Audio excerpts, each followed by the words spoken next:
El día de hoy vamos a hablar acerca de los trastornos del espectro autista, ¿no? Este famoso trastorno que habla un poco acerca de, pues, cómo nos relacionamos con los demás, ¿no? Me gustaría iniciar, pues, como siempre, ya sabemos qué saben del trastorno del espectro autista, como qué se imaginan, qué es lo que se les viene a la mente cuando hablamos de él, qué se les ocurre que es.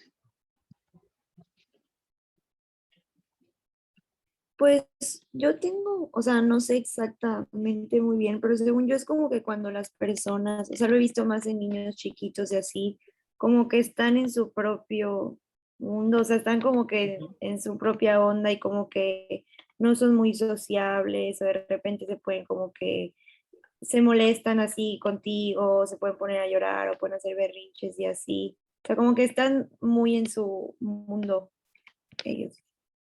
Ok, perfecto. Carolina acaba de mencionar algo muy importante.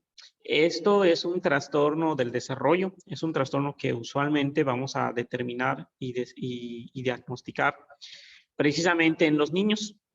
Más que nada porque, pues, digamos que en la etapa de la niñez es donde se desarrollan ciertas habilidades sociales, de la comunicación y de la manera en la que nos interactuamos con los demás.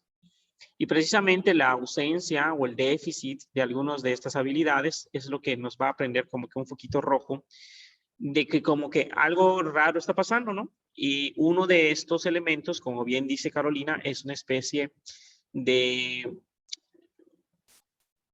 digamos que interacción social con otras personas, eh, pues anormal, atípica, ¿no? Donde nos da la impresión de que estos niños como que pues viven su propio mundo y que no están como que conectados, ¿no? Con nuestra realidad o con la manera en la que se deberían de comportar.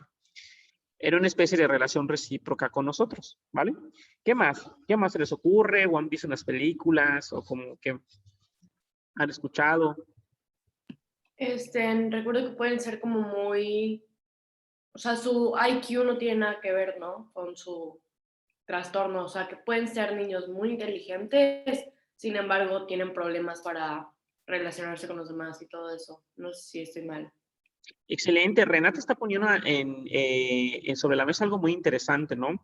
Definitivamente el coeficiente intelectual va a ser un elemento importante que hay que considerar como parte del diagnóstico, pero que no es el único elemento necesario y que definitivamente va a haber una serie de niños y niñas que pueden presentar el trastorno del espectro autista que pueden tener capacidades pues normales como todos nosotros o incluso superiores, ¿ok?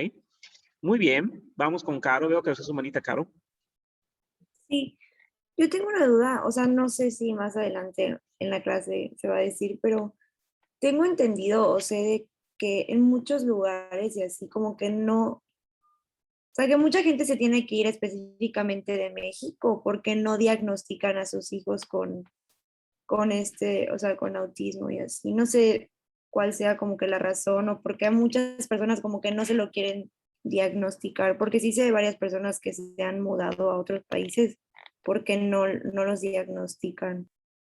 Es una excelente pregunta, Caro, y creo que mucho tiene que ver con una falta de profesionalización por nuestra parte de los profesionales de la salud mental. El trastorno del espectro autista tiene que ser un trastorno que tiene que ser pues atendido de manera multidisciplinar y por lo mismo el diagnóstico requiere un análisis muy detallado. Y sinceramente, siendo sinceros, por ejemplo, yo no soy un profesional que se encargue precisamente de diagnosticar ese tipo de trastornos. Por ejemplo, mi colega Raquel, la que estuvo la vez pasada, la psicóloga Andrea, ella sí ha trabajado un poquito con este tipo de trastornos, pero al igual que, por ejemplo, con el TDA, sí requiere un análisis muy detallado y muy bonito y donde requiere múltiples fuentes de información y que generalmente debe de ser realizado por lo que se conoce como un paidopsiquiatra, es decir, un psiquiatra que está especializado en niños. El problema está en que muchas veces este tipo de diagnósticos o este tipo de elementos a veces se realiza por una persona que no está lo suficientemente capacitada y terminan diciéndote, no, es que el niño no habla bien, ¿no? Es una preocupación genuina que puede tener cualquier papá, ¿no? Cuando ve que sus hijos están teniendo 2, 3 años, ¿no? Y ya no continuaron el desarrollo normal del lenguaje, entre muchos otros signos que vamos a ver más adelante. Y a veces van con el médico, a veces van con el psicólogo y le dicen, no, pues, espérate un momento, lo va a desarrollar, es algo natural, es algo que a lo mejor dentro de un par de años ya lo va a desarrollar y a lo mejor no necesariamente, ¿sí? ¿Por qué? Porque hay una especie de falta de desconocimiento de lo que involucra el desarrollo y todos los otros déficits que se van a presentar en este trastorno, ¿sí? Entonces yo creo que mucho de eso sí se debe a una, desafortunadamente, falta de preparación por parte de nuestros colegas de la salud mental, ¿no? Que no están lo suficientemente especializados en atender este tipo de trastornos, ¿sí? Y no basta, ¿no? Con que nosotros leamos el DSM, sino que de verdad nosotros hayamos interactuado, hayamos visto, ¿no? Este clase de niños para poder hacer el diagnóstico, que es un diagnóstico muy profundo. Como vamos a ver más adelante, requiere varios elementos que hay que tomar en su consideración para poder diagnosticarlo. Y precisamente la presencia o ausencia de estos elementos va a venir en una especie de espectro, es decir, más adelante lo vamos a ver, es una especie de continuo que se va a dar y a veces se pueden presentar algunos elementos, a veces no, a veces se pueden presentar muchos y es lo que complica un poco su diagnóstico, ¿sí? En otros países un poquito más desarrollados definitivamente hay un poquito más de cuidado en lo que conocemos como las guías de práctica clínica. Estas guías de práctica clínica a lo mejor ustedes lo habrán escuchado o incluso las habrán leído. Son una especie de lineamientos que generalmente los ministerios de salud o las secretarías de salud de los diferentes países desarrollan con una especie de elementos de buenas prácticas que se deben desarrollar y hay guías de práctica clínica para el diagnóstico de diferentes problemas de salud mental. Y siendo sincero, desde mi conocimiento que tengo acerca del entrenamiento que nos dan a los profesionales de salud mental, la realidad es que nunca nos enseñan las guías de práctica clínica, ¿ok? Entonces, yo creo que sí hay un poco, hay una falta de capacitación por nuestra parte, desafortunadamente. Adelante, Nancy. Yo tengo una duda, profe. Los niños que nacen con autismo, o sea, que son autistas, ¿cuál es el origen o sea, las causas de que el niño tenga autismo? O sea, ¿así nace o es alguna mala práctica de la madre o a qué se debe? Es una pregunta muy interesante, pero es una pregunta muy compleja también. O sea, los estudios pues longitudinales y retrospectivos pues nos han dado un poquito de información acerca de algunas, ¿cómo decirlo? Factores de riesgo, es decir, variables o situaciones que pueden aumentar la probabilidad de que suceda un niño que presenta autismo, ¿no? Hay algunos elementos que definitivamente son genéticos. Se ha visto que, por ejemplo, este tipo de elementos suele estar presentando en familias que han tenido previamente, ¿no?, algún niño o algún familiar que presente este tipo de trastornos. Pero también hay otros factores de riesgo, lo vamos a ver un poquito más adelante, que están relacionados como, por ejemplo, con que pues una mala nutrición o a problemas durante la gestación de la madre, ¿no? Por ejemplo, tabaquismo, alcoholismo, consumo de sustancias. Pero también, por ejemplo, algunos factores de riesgo interesantes es la alta escolaridad de los padres. Se ha visto, por ejemplo, que los padres que tienen una alta escolaridad también tienen más posibilidad de presentar niños. La edad, ¿cómo decirlo? La edad a las que se tienen los hijos, ¿no? Los padres que tienen hijos a edades más grandes, ¿sí? Más adelante lo vamos a platicar, tienen igual más probabilidad de presentar niños que tengan trastorno de espectro autista. Hay una serie de explicaciones neurobiológicas y genéticas al respecto, ¿no? Porque te dicen que las personas, conforme van avanzando su edad, la producción de las células reproductoras, óvulos y espermatozoides empiezan a tener más mutaciones, más deficiencias, más déficits, y es lo que puede estar explicando un poquito el por qué se puede dar esos elementos, ¿sí? Definitivamente hay muchas partes que tienen que ver con la genética, pero también hay partes contextuales que tienen que igual ver con la crianza y que se pueden un poquito paliar con la parte de los tratamientos que vamos a ver más adelante, ¿sí? Pero generalmente todavía no se sabe exactamente la causa precisa, pero más o menos ya buscamos estos factores de riesgo, ¿vale? No sé si se respondí tu duda, Nancy. Sí, gracias. De nada. Muy bien, vamos a ver entonces.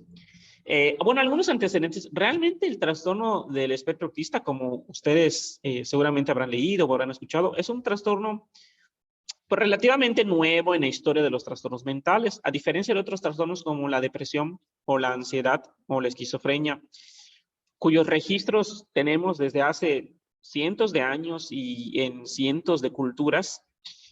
El autismo no, el autismo es un trastorno que se ha estudiado de manera pues más o menos reciente, ¿no? Por ejemplo, en 1944, Hans Asperger, que posteriormente uno de estos caracterizaciones de autismo lleva su nombre, ¿no? El trastorno de Asperger, lo describió, fue una de las primeras personas que describió este patrón, y él lo mencionó como una especie de psicopatía autista, es el nombre que le dio en ese momento.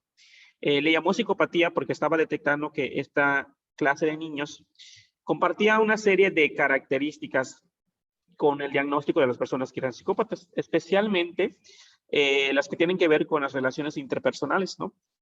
Eran niños que no se podían pues interactuar de manera adecuada con otras personas, eran niños que no tenían empatía, eran niños que tenían igual algunos problemas para poder comunicarse con otras personas, ¿sí?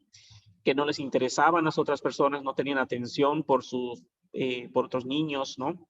Entonces, él identificó estos elementos muy característicos, como vimos en clases pasadas, de lo que sería el aspecto interpersonal de la psicopatía, y es por eso que él le nombra psicopatía autista, ¿sí? La realidad es que las primeras veces que se pensó incluir en los manuales de diagnóstico de trastornos mentales fue a partir de la década de los 70 en adelante, ¿no? En el 70 por primera vez en el CIE-9, en el 83 por primera vez en el DSM, específicamente en el DSM-3, y a partir de los 90 hay como un boom del estudio de este tipo de trastorno y es lo que ya sabemos acerca de ello. Por eso es un trastorno del que las causas todavía son un poco inciertas, Nancy, porque todavía digamos que el estudio de este trastorno es bastante reciente en la historia el estudio de los trastornos mentales, ¿no? Entonces, por eso todavía estamos viendo algunos elementos que pueden estar asociados con que pues los niños desarrollen el espectro autista, ¿ok? ¿Qué características van a tener estos niños? ¿Cuáles son las principales características que van a diferenciar este trastorno? Perdón, adelante, Caro. Profe, ahorita que vi la diapo anterior, todavía tengo una duda de cuál es la diferencia entre las personas que tienen autismo y las que tienen síndrome de Asperger. El síndrome de Asperger va a ser un tipo de trastorno del espectro autista, ¿ok? Entra dentro de los trastornos del espectro autista. No es diferente, es digamos una subclasificación, ¿vale? Ah, ok, gracias, profe. De nada. Las características que se suelen presentar en este tipo de trastornos son tres principales. Hay una falta de reciprocidad social. ¿A qué me refiero con reciprocidad social? Cuando nosotros interactuamos, pues hay una especie de consensos, ¿no? Sociales de la manera en la que nosotros, ¿no? No lo sé, por ejemplo, si te comento algo, si te digo algo, si te pregunto algo, pues me vas a contestar, ¿no? Independientemente si que me contestas bien o mal, o de buena o mala gana, me vas a contestar o me vas a dar a entender que al menos me escuchaste, ¿no? Y que viste lo que dije, o viste lo que yo dije. Si yo hablo, a lo mejor vas a voltear a verme, ¿no? O sea, hay una especie de comportamientos que van a demostrar que mi conducta social tú la estás percibiendo y estás actuando con respecto a ello y viceversa, ¿no? Tú vas a notar que yo reacciono a tu conducta social, ¿vale? Eso es lo que vamos a ver como reciprocidad social. Van a también tener algunos problemas de la comunicación, del lenguaje. Van a ser niños que a lo mejor no se van a comunicar, ¿no? No van a querer hablar, van a repetir mucho las cosas, ¿no? Y por eso, precisamente, uno de los elementos importantes del trastorno del espectro autista es poder hacer un diagnóstico diferencial para poder descartar que no sea un trastorno de lenguaje, ¿sí? Y otro va a ser los intereses restringidos y repetitivos, ¿no? Van a ser como que niños que van a tener un encasillamiento en ciertos temas, en ciertos elementos, que van a querer platicar mucho acerca de un tema en particular, de dinosaurios, de libros, de barcos, ¿no? Van a ser niños que van a tener este interés muy constante, ¿no? Y que un poquito similar a lo que vimos en el trastorno de déficit de atención e hiperactividad, una especie de falta de flexibilidad mental, es decir, que le vas a querer cambiar el tema, platicar de otra cosa, ¿no? Y el niño no va a poder, o sea, va a insistir y va a continuar, o sea, no va a notar ese cambio de estímulo y va a continuar hablando acerca de esta misma situación. Por eso van a ser elementos repetitivos, ¿ok? Adelante, Mariam. Profe, ¿podría repetir lo de reciprocidad social? Es que no entendí muy bien. Sí, reciprocidad social es básicamente que interactuemos tú y yo de una manera lógica, a grandes rasgos. ¿A qué me refiero de manera lógica? Bueno, pues si yo te hablo, tú pues me vas a voltear a ver, me vas a contestar lo que yo te diga, ¿no? Y viceversa, si tú me dices algo, tú vas a esperar que yo responda a ese algo que tú hiciste, ya sea que me toques el hombro, que me voltees a ver, ¿no? Que esperes que si tú me hablas, yo te voltee a ver, te mira a los ojos, ¿no? A eso se refiere la reciprocidad social, es decir, que nuestra conducta se ajuste al contexto social de la persona con la que estoy interactuando. No sé si quedó un poquito más claro. Sí, pero eso se supone que las personas que sufren el espectro autista no tienen reciprocidad social, ¿o sí tienen? No, es un déficit de la reciprocidad social, ¿sí? Ok, gracias, profe. De nada. Estos déficits van a ser persistentes, ¿ok? Es decir, es un trastorno del desarrollo que va a ser a lo largo de la vida, ¿sí? Y que tiene generalmente un inicio en los primeros 2 años de la vida, aunque hay algunos trastornos o hay algunas clasificaciones que se conocen como de inicio tardío, que se pueden empezar a identificar a partir de los 3 años, ¿no? Pero lo usual, lo frecuente en este tipo de trastornos es que inician en los 2 primeros años de vida, ¿ok? Bien,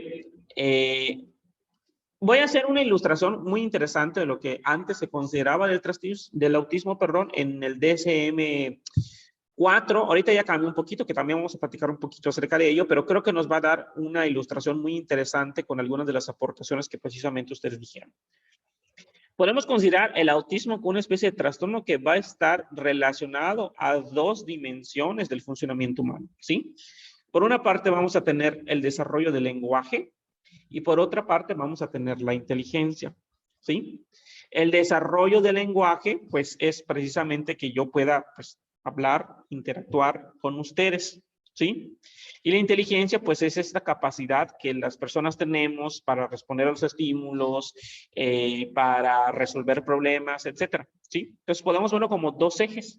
El eje vertical que están viendo es el desarrollo del lenguaje y el eje horizontal es la inteligencia, ¿sí? La inteligencia normal, común y corriente de un individuo es de 100 puntos de CI o de IQ, ¿ok?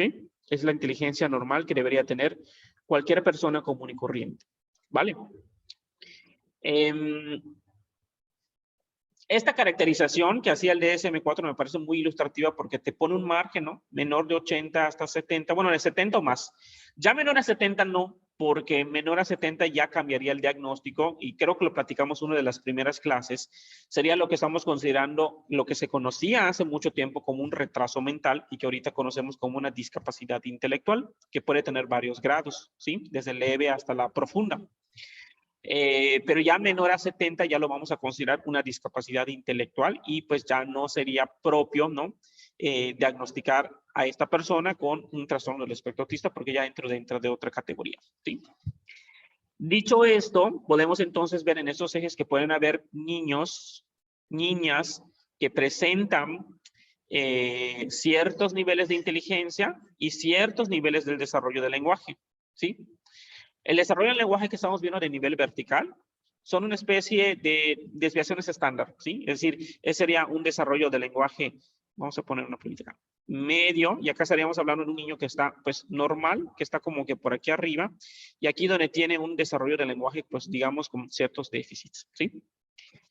Y creo que acá un poquito la pregunta que estaba haciendo Mariam, el trastorno de Asperger va a ser caracterizado como un trastorno del espectro autista, donde va a tener generalmente un buen desarrollo del lenguaje y un desarrollo de inteligencia pues promedio o incluso superior, ¿vale? Ese sería el trastorno de Asperger. Posteriormente podemos tener también lo que se conoce como autismo de alto funcionamiento, que van a ser niños que presentan una inteligencia pues normal, ¿sí? Pero que a lo mejor van a presentar deficiencias en su lenguaje, ¿sí? Van a ser niños que no se van a comunicar, que van a tener un lenguaje muy básico, ¿sí? Con muy pocas palabras. Niños que quizás a través de una terapia del lenguaje van a poder mejorar este elemento y a lo mejor van a saltar de esta categoría a la otra de trastorno de Asperger. ¿Ok? Y también están los que conocemos como autismo de bajo funcionamiento, que en este caso se va a dar niños que van a presentar una inteligencia por debajo de lo que es considerado como una inteligencia promedio baja y con un trastorno del lenguaje, una limitación en el desarrollo del lenguaje que van a tener esos niños. No sé si eso más o menos ayuda. En la actualidad, esto lo vemos más bien como un continuo, ¿sí? Lo vemos ahora como un continuo y por eso ahora el DSM lo considera como un espectro autista, ¿sí? Donde las clasificaciones no son tan claras, porque luego habían algunos diagnósticos y creo que eso es lo que dificulta un poquito el diagnóstico que preguntaban al inicio. No hay como que clasificaciones 100% puras, obviamente te vas a poder encontrar con alguna de ellas, pero estamos hablando de digamos que las características del trastorno, lenguaje, habilidades sociales, inteligencia y comportamiento no son categorías fijas. No es como que tienes mal lenguaje y tienes buen lenguaje, tienes alta inteligencia o baja inteligencia, o tienes un desarrollo social adecuado o malo. No son categorías, sino que es un continuo, ¿no? Gente que puede tener a lo mejor cierto nivel de competencia social, cierto nivel de inteligencia, cierto nivel de desarrollo del lenguaje, y es por eso que los investigadores han decidido que mejor se contemple como una especie de continuo. Desde lo que vamos a considerar como un desarrollo típico porque es lo que comúnmente van a generar en el desarrollo de estos niños, ¿sí? Hasta lo que vamos a considerar como ya un trastorno de autismo, ¿vale? Arribita estoy poniendo lo que en la antigüedad se consideraban los diagnósticos, pero ahora digamos que el diagnóstico general que se da es trastorno del espectro autista. Es el diagnóstico que va a dar y se va a, se especifica si tiene alta inteligencia, se especifica si tiene una falta de comunicación muy grave, o sea, eso se tiene que especificar, pero digamos que ahora el diagnóstico, la categoría clínica actual que se suele utilizar es el trastorno del espectro autista. No sé si eso igual sirve un poquito para como clarificar un poco.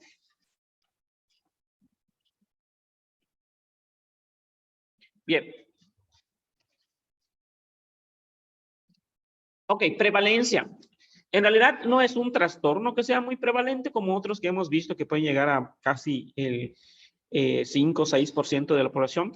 En general, las prevalencias señalan que es un 1% máximo lo que se ha encontrado, ¿sí? Aquí estamos viendo en la tabla que están viendo en pantalla un metaanálisis muy bonito que realizaron, bueno, abajito están las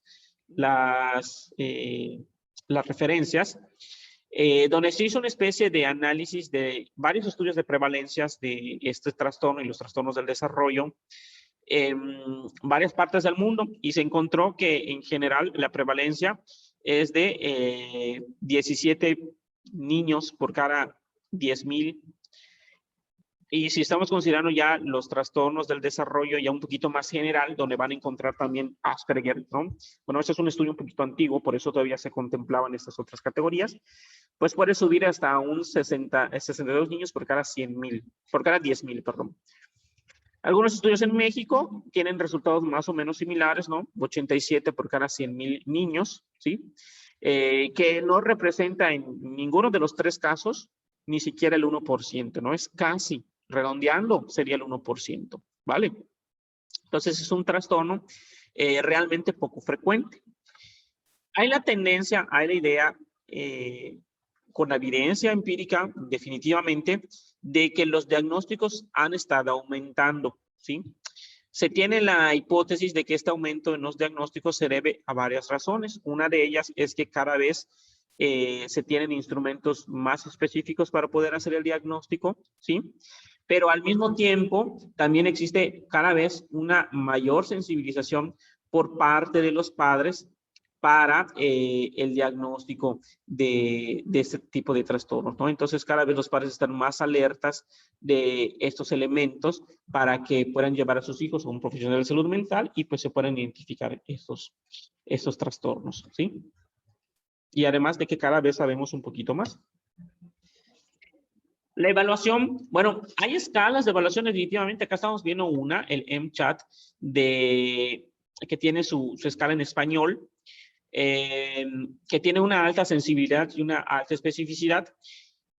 La sensibilidad, recordemos que es esta característica que van a tener las pruebas que nos van a permitir clasificar de manera correcta a un paciente que tiene cierta condición.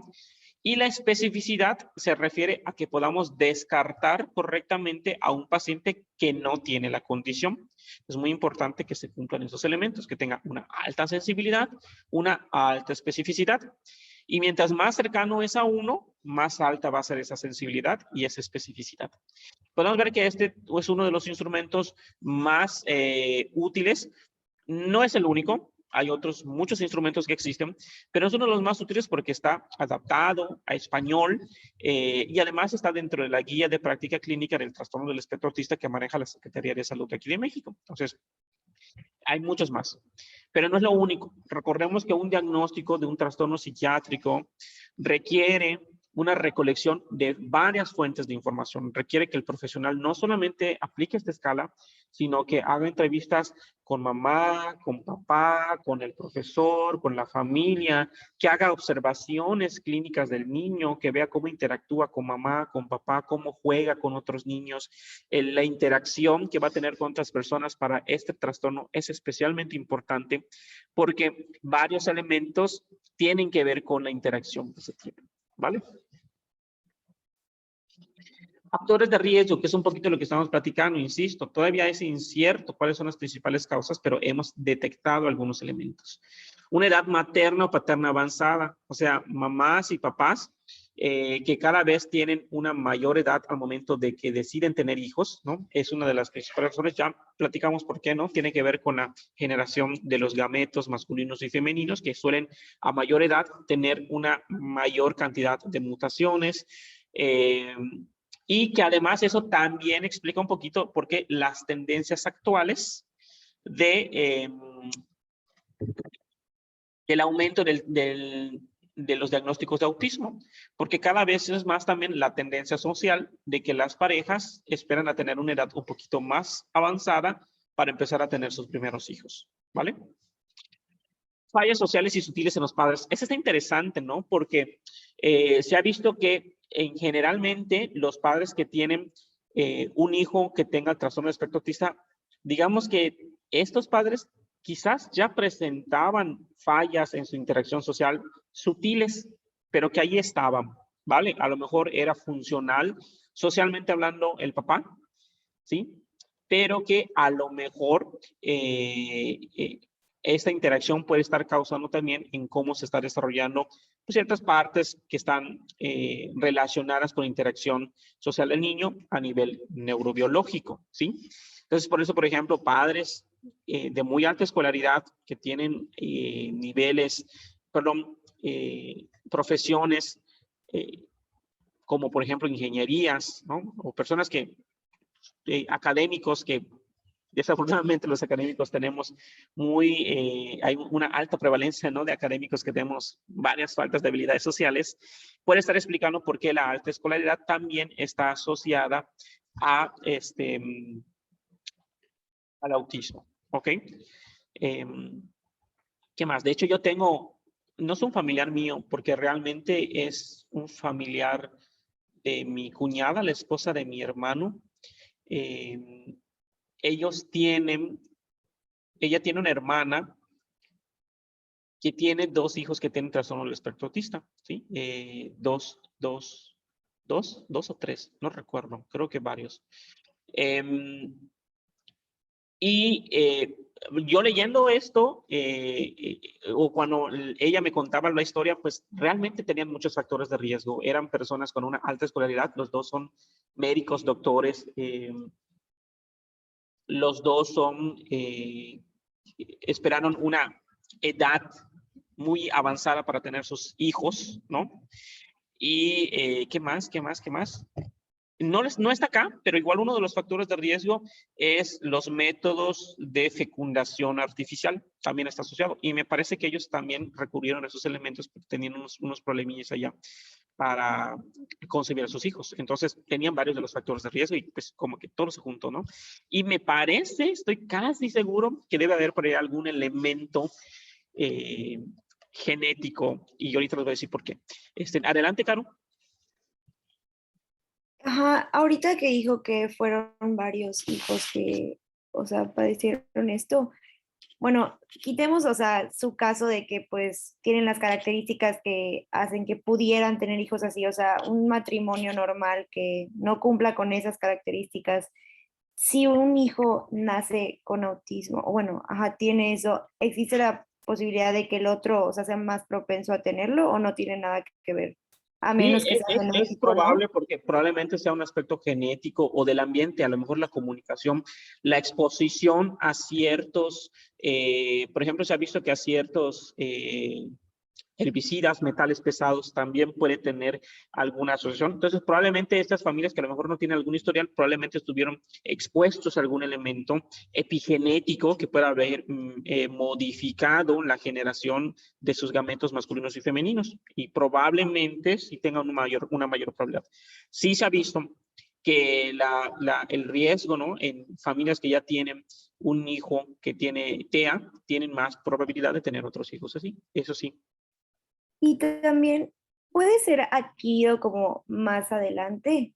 O sea, no Excelente estando pregunta, Carolina. al Sí, niño. ahorita lo vamos a platicar un poquito, pero sí, es un fenómeno muy interesante y que por mucho tiempo fue ignorado por los profesionales de la medicina y de la salud mental, ¿no? Porque a veces llegaba la mamá y le decía al médico, ¿no? Pues es que mi hijo hablaba, mi hijo, estamos hablando que es un trastorno de desarrollo, ¿ok? Es un niño chiquito, 3, 4 años. Mi hijo ya hablaba, ya interactuaba, ya jugaba con otros niños, jugaba conmigo, interactuaba conmigo de manera común y corriente, y como que hay este retraso en el desarrollo, ¿no? Como que se regresa para atrás. Por mucho tiempo los médicos, no sé, este tipo de padres, no sé, creo que por falta de sensibilidad, falta de educación y de investigación también, porque esto salió a partir de una serie de investigaciones que se empezaron a hacer, pues le decían, no sé, pues pensábamos que a lo mejor papá y mamá eran paranoicos, ¿no? Y pues es que es muy común también que papá y mamá pues estén aunque muy alerta de cualquier cosa que le pase a los hijos y minorizaban ese tipo de situaciones, pero sí hay evidencia. Me voy a adelantar un poco ya que lo mencionas, ¿ok? Porque me parece algo muy interesante. ¿Dónde está? Déjame lo busco. Aquí está. ¿Sí? Esto lo vamos a conocer como un autismo regresivo, y que generalmente se caracteriza porque hay un desarrollo normal, ¿sí? Y después hay la pérdida de las habilidades, ¿sí? O sea, un niño que se desarrollaba socialmente de manera común y corriente, pero que posteriormente desarrolló aislamiento social, pérdida de contacto visual, pérdida de gestos, a lo mejor un niño pequeñito que ya hacía así, ¿no? Ya decía adiós y dejó de decirlo, ¿sí? Perdió sus habilidades motoras finas, o sea, sí hay evidencia. Ese es un estudio muy interesante, por si quieren leerlo con más detalle, que precisamente hace un análisis, porque luego llegaban los papás, ¿no? Con su video, con su celular, y te mostraba, ¿no? Es que mira cómo interactuar y mira ahora cómo es. Entonces, ese señor lo que hace es precisamente analizar, Davidovich, estos casos y demuestra, ¿no? Que es común que sí se puede dar esta situación donde hay un desarrollo normal y después un déficit posterior, lo que vamos a considerar dentro de la literatura como un autismo regresivo. No sé si contesté tu duda, Caro. Sí, profe, lo que no me queda muy claro es, o sea, ¿por qué les pasaría eso? O sea, ¿por el ambiente o por dónde No se sabemos desenvuelven todavía. o no hay un... Todavía no tenemos explicaciones de las causas específicas de lo que lo está tratando, lamentablemente. Hay Gracias. algunos aspectos neurobiológicos involucrados que sí tenemos hipótesis que tienen que ver con la corteza prefrontal y por eso tiene algunas características más o menos similares a la psicopatía, ¿sí? Dentro de la teoría del desarrollo del cerebro y de nuestras capacidades cognitivas, existe algo que todos los seres humanos desarrollamos que se le conoce como teoría de la mente. La teoría de la mente es la capacidad que tenemos las personas para poder, ¿cómo decirlo? Como que imaginar lo que otra persona puede estar pensando, ¿sí? Y que tiene que ver con la empatía también, ¿vale? Entonces, por ejemplo, ustedes a lo mejor pues me ven, pero nada más con verme a lo mejor van a pensar, ah, pues el maestro Julio pues hoy está de buenas, ¿no? Hoy pues está pues normal, ¿no? No creo que, pero si a lo mejor un día llego así, a lo mejor con cara de molesto o como que les contesto de manera muy seca, a lo mejor inmediatamente ustedes van a decir, bueno, pues a lo mejor el maestro Julio está molesto, ¿no? A lo mejor no es conmigo, pero está molesto, ¿no? Y también es como que adivinar las intenciones de las otras personas, ¿sí? Las personas comunes y corrientes desarrollamos esta habilidad y es una habilidad muy importante, ¿vale? Porque esta habilidad nos permite pues interactuar adecuadamente con otras personas. O sea, la persona al momento de observarla, tú como que deduces el estado mental de la persona. Está contenta, está molesta, está de buenas, está accesible, está concentrado, haciendo su tarea, mejor no lo molesto, ¿no? Entonces, esta teoría de la mente se desarrolla a partir de ciertas conexiones neuronales que tienen que ver con el desarrollo de la corteza prefrontal y se tiene la teoría de que no hay una buena conexión en estas zonas neuronales en los niños que presentan un autismo y lo que puede explicar un poquito por qué su aislamiento social y su falta de empatía y su dificultad para comunicarse con otras personas y que también explica un poquito la relación que tiene con la psicopatía porque también se ha visto que los psicópatas tienen una falta del desarrollo de la teoría de la mente, ¿sí? O sea, sí tienen ciertos déficits en el desarrollo de la teoría de la mente porque también tienen déficit en algunas áreas de la corteza prefrontal. No sé si ayudó un poquito esto, Caro. Sí, profe, mil gracias. De nada. Déjenme ver dónde estábamos. Bueno, y estábamos hablando, ¿no? De los factores de riesgo. Bueno, adicciones y tabaquismo, ¿no? En las madres o que la madre también tenga un trastorno psiquiátrico, ¿ok? Diagnóstico. ¿Cuáles son las características que le van a tener estos niños según el DSM? Recordemos que el diagnóstico, aquí feo lo escribí ya, puse diagnóstico, ahorita lo corrijo. Recordemos que una de las características que van a tener estos niños es que la etiqueta clínica, recordemos que es trastorno del espectro autista. Ya no utilizamos autismo, ya no utilizamos Asperger, aunque en la cultura popular, aunque algunos profesionales todavía siguen utilizando esas etiquetas porque pues a veces es un poquito útil para las familias, ¿no? Porque pues las familias comunes y corrientes pues no tienen por qué tener este conocimiento experto en el trastorno y a lo mejor pues utilizando esas etiquetas pueden entender un poquito mejor qué es lo que pasa con los niños, ¿sí? Entonces no es poco común que aún se sigan utilizando, aunque de manera clínica el diagnóstico específico es trastorno del espectro autista. ¿Ok?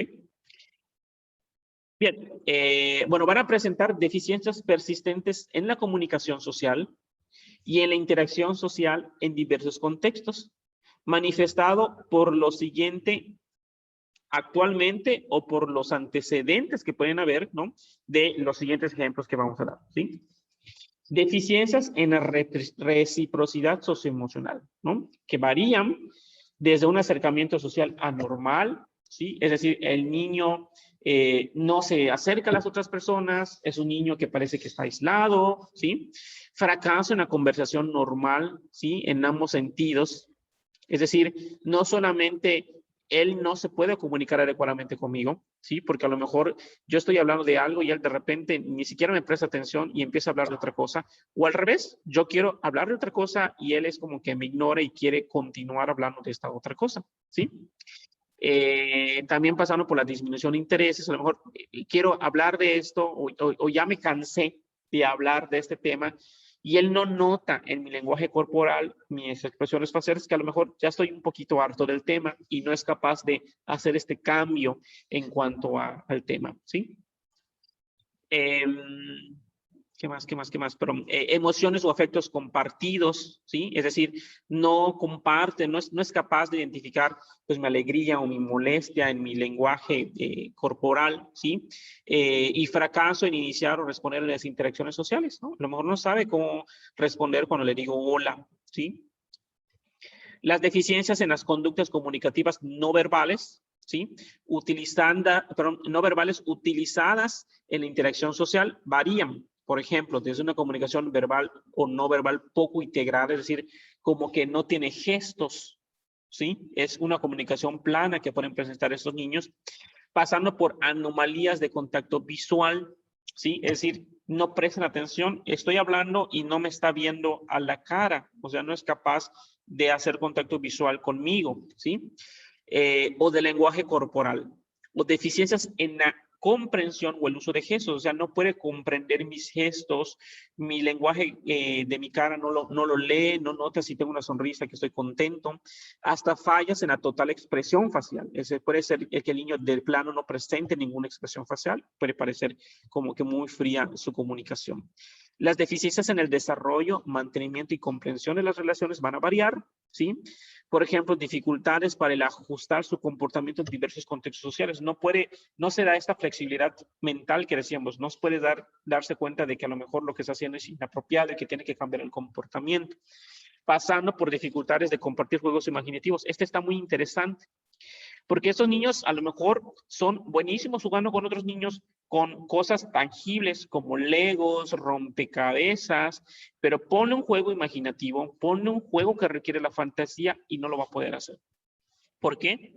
Porque no tiene la teoría de la mente para poder imaginarse un mundo alternativo donde a lo mejor va a tener que imaginar, por ejemplo, jugar a la casita, a mamá y a papá. No lo va a poder hacer porque no puede desarrollar esta capacidad de pensar como otra persona, ¿sí? Y hasta la ausencia de interés por otras personas, ¿no? O sea, no le interesan a otras personas. Pareciera como que a este niño no le va a importar sus otras amiguitos, sus hermanos o incluso mamá y papá. ¿Ok? Claro, ¿alzaste la manita o se quedó levantada? Ay, profe, se quedó arriba, perdón. Ya Okay, la okay. Bien. ¿Qué más? Perdón, el diagnóstico también requiere que haya también patrones restrictivos y repetitivos del comportamiento, intereses o actividades. Es decir, tienen conductas muy repetitivas o intereses muy específicos que se manifiestan en 2 o más de los siguientes puntos, ¿sí? Movimientos o utilización de objetos, habla estereotipado repetitiva, ¿no? O sea, tienen estereotipas motoras simples, a lo mejor no mueven las manos, les gusta alinear los juguetes, les gusta que los objetos estén en cierto orden, ecolalia, repiten mucho las cosas, ¿no? O sea, te dicen una cosa y te lo vuelven a repetir igualito, ¿no? O frases idiosincrásicas, a lo mejor se hacen lo que conocemos como autoinstrucciones, ¿no? O sea, es capaz de decirse, siéntate y haz la tarea, ¿no? Pero se lo está diciendo a sí mismo, porque a lo mejor así se lo dice la maestra, ¿ok? Insistencia en la monotonía, ¿sí? Existencia de inflexibilidad en las rutinas. Sus rutinas tienen que ser de cierta manera, con ciertos patrones ritualizados de su comportamiento, tanto verbal como no verbal, ¿sí? Y va, por ejemplo, a tener angustia frente a estos cambios, ¿sí? A lo mejor come en cierto orden y a lo mejor ese día no pudo haber la comida que quería o no se le hizo de esa manera y va a sentir como que angustia, frustración, ¿sí?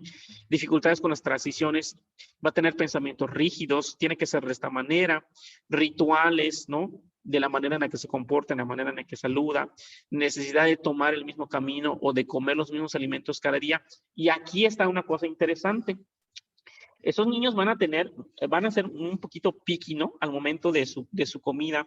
Y es aquí donde ya involucra también el juego de ustedes. Lo que se utiliza mucho en el caso de nutrición es que pues es un niño, hay que ver que tiene que comer de todo, ¿no? Tener los suficientes nutrientes.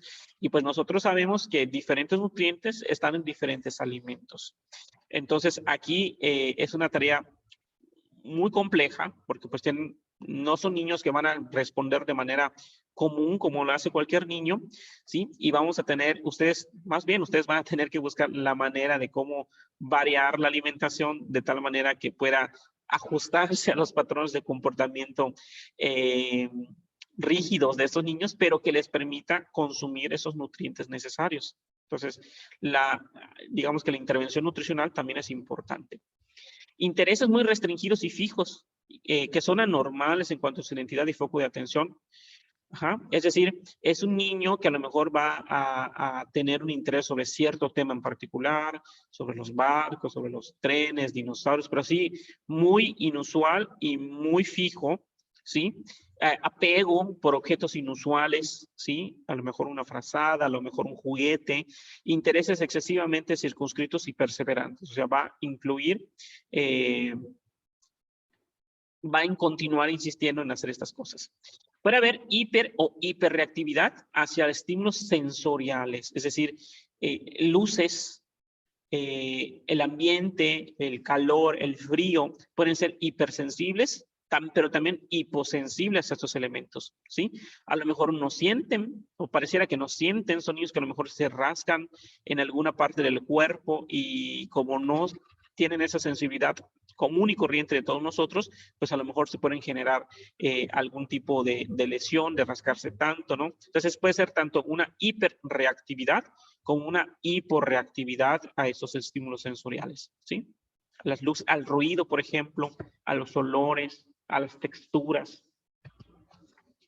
Los síntomas deben estar presentes en las primeras fases del periodo del desarrollo, es lo que decíamos, aproximadamente los primeros 2 años de vida, pero pueden no manifestarse totalmente, hasta que la demanda social supere las capacidades limitadas, o pueden estar enmascaradas por estrategias aprendidas en fases posteriores. Y acá es donde el diagnóstico es un poco complejo, ¿no? A lo mejor no te das cuenta porque a lo mejor, pues de por sí era un niño que en su contexto social no interactuaba con muchos otros niños, porque no tiene hermanitos, porque a lo mejor en escuela donde va son pocos niños, ¿no? Y hasta que no está en una situación donde se demanda capacidades nuevas y vemos que no se generan, es cuando nos empezamos a dar cuenta de esto, ¿no? Los síntomas causan un deterioro clínicamente significativo, el criterio intrapersonal, ¿se acuerdan? En lo social, laboral u otras áreas importantes del funcionamiento habitual, ¿sí? Y esas alteraciones no se explican, el diagnóstico diferencial, ¿no? Por una discapacidad intelectual, por el retraso global del desarrollo, ¿sí? La capacidad intelectual y el trastorno del espectro del autismo con frecuencia coinciden, ¿sí? Para hacer ambos diagnósticos hay una alta comorbilidad, ¿sí? De un trastorno del espectro autista y discapacidad intelectual. La comunicación social ha de estar por debajo de lo previsto según el nivel de desarrollo, ¿ok? Y la gravedad.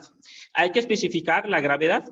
La gravedad, como ustedes seguramente habrán visto en la televisión o se han conocido algún niño que tenga este tipo de trastornos, habrán visto que hay varios grados.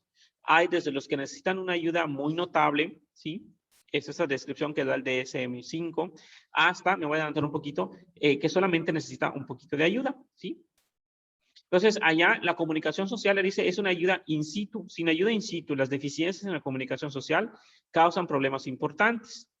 Dificultad para iniciar interacciones sociales y ejemplos claros de respuestas típicas o insatisfactorias a la apertura social. Puede parecer que tiene poco interés en la interacción con otras personas. Por ejemplo, es una persona que es capaz de hablar con frases completas, que establece una comunicación, pero cuya conversación amplia con otras personas falla, ¿sí? Va a tener comportamientos restringidos, ¿sí? Que causan indiferencia significativa y dificultad para tener actividades. Ese sería el grado 1, sería lo que podríamos considerar como, antes se consideraba como el Asperger, ¿se acuerdan? Y ya los niveles 3 y 2 serían los otros que son un poquito más profundos, ¿sí? Por ejemplo, el nivel 3 son deficiencias graves en las aptitudes de la comunicación verbal y no verbal, ¿ok? Por ejemplo, pocas palabras inteligibles que rara vez inician una interacción, ¿sí? Estos son niños incapaces casi de poder comunicarse con otras personas, ¿vale? Entonces hay varios niveles y dependiendo de cómo tenga esta afección, es el tipo de ayuda que el niño va a necesitar.